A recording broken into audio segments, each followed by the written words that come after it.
ముఖ్యంగా ఈ సినిమాలో నటించినటువంటి ప్రభాస్ గురించి చెప్పాలి.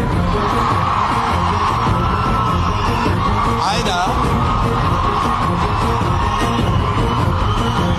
ఒక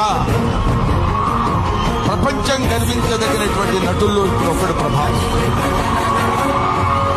ఈ సినిమాలో ఆయన ఎందుకు అంగీకరించాడంటే, సినిమాలో ఆయన డబ్బు కోసం అంగీకరించలేదు.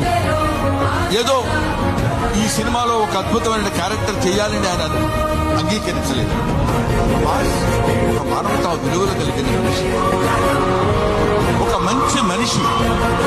ఎవరైనా ఏదైనా చేజాపు అడిగితే కాదనేటువంటి వ్యక్తి కాదు ప్రభాస్.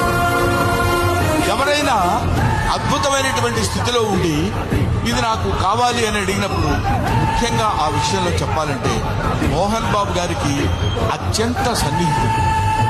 మోహన్ బాబు గారు ఎలాంటి వాడంటే, ఓ చిన్న ఆల్కహాల్ లాంటి వాడు, అలవాటైతే వదిలిపెట్టాలి.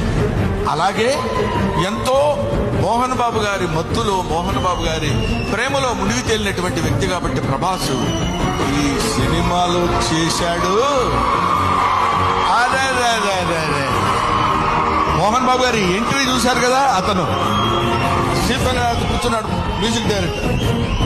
ఆ మోహన్ బాబు గారి ఎంట్రీ అలా పెడితే ప్రభాస్ శివప్రభాసుడు. అతను శివుడి చేత ప్రకాశవంతంగా పిలిచేవాడు.